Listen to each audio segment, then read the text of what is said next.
Olá, pessoal! Hoje nós vamos continuar falando sobre a teoria atômica. Como nós discutimos na última aula, Thomson ele propôs que o átomo deveria ser maciço e já comprovou que ele deixou de ser indivisível, com uma parte positiva e uma negativa. Mas, após os experimentos de Rutherford, esse modelo ele se tornou incorreto. Rutherford ele bombardeou partículas positivas e pesadas, que são as partículas alfas emitidas pelo elemento polônio, contra uma fina folha de ouro, como nós podemos observar nessa imagem. Ele observou que a maior parte das partículas passam pela folha de ouro sem qualquer desvio e sem alteração da superfície, mas algumas partículas, mesmo que ultrapassem a folha de ouro, sofreram algum desvio, e poucas partículas não passaram a folha e tiveram um processo de retorno. Rutherford então propôs que o átomo deve ter duas regiões, o núcleo e a eletrosfera. O núcleo deveria ser pequeno, explicando assim o grande número de partículas que atravessaram a folha de ouro. Deveria possuir uma carga positiva, que seriam os prótons, impossibilitando a passagem de algumas partículas alfa, que também são positivas. Assim, elas são repelidas e criam um desvio. E deveria apresentar uma grande parte da massa do átomo, que impediria, sim, a passagem de algumas partículas, fazendo com que elas retornem. Já na eletrosfera, ela deveria possuir uma região negativa, que seriam os elétrons, quase sem massa, envolvendo o núcleo. Esse espaço entre o núcleo e a eletrosfera seria preenchida por um grande vazio. Rutherford ele também observou que existiam outras partículas presentes no núcleo, mas existiam muitas dúvidas devido à sua carga, pois se elas fossem positivas, elas iriam se repelir com a carga dos prótons, e se fosse negativa, elas iriam se unir muito prótons nessas partículas. Então, em 1932, Chadwick observou que o núcleo do berílio radioativo ele emitia partículas sem carga elétrica e com uma massa igual à dos prótons.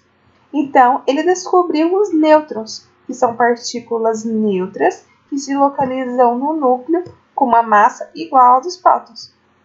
É importante observar que a diferença entre átomos ela se dá pela quantidade de partículas presentes neles, e a quantidade de prótons causa diferenças químicas entre os átomos.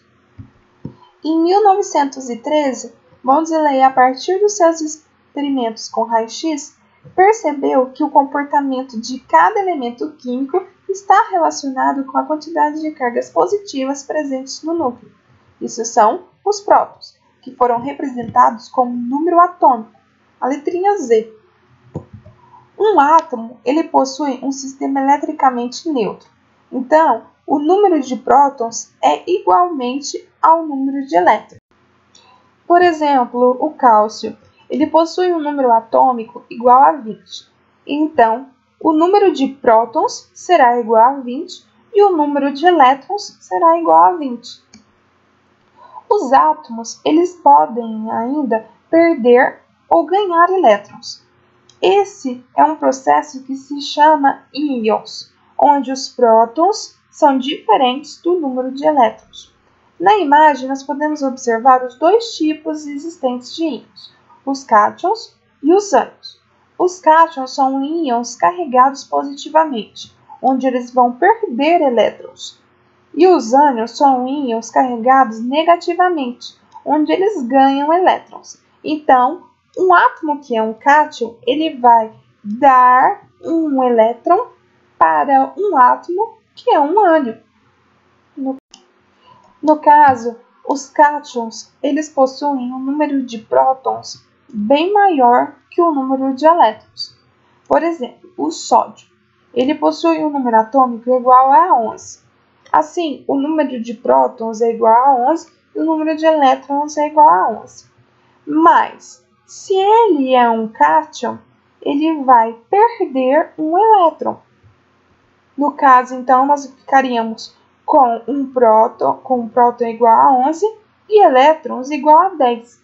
Então, sua carga negativa vai ser mais 1, diferente de quando ele estava estabilizado, onde suas cargas elétricas eram igual a 0. No caso agora, os ânions, que são íons negativos, eles possuem um número de prótons menor que o número de elétrons. Por exemplo, o enxofre, ele tem um número atômico igual a 16, onde o seu número de prótons é igual a 16 e o número de elétrons é igual a 16, tendo uma carga elétrica 0. Quando ele tem o processo de ânions, quando ele ganha elétrons, ele passa a ter um número de prótons igual a 16 e o número de elétrons igual a 18, porque ele recebeu elétrons, ficando com uma carga elétrica negativa, que é menos 2. Isso porque ele precisa perder 2 para voltar a seu estágio inicial, que tendo uma carga elétrica 0. No caso dos cátions, ele fica positivo porque ele precisa ganhar mais 1 para poder voltar a seu estado natural, que é o de carga elétrica 0. Eu espero que tenha ficado claro para vocês e muito obrigada, pessoal. Bons estudos!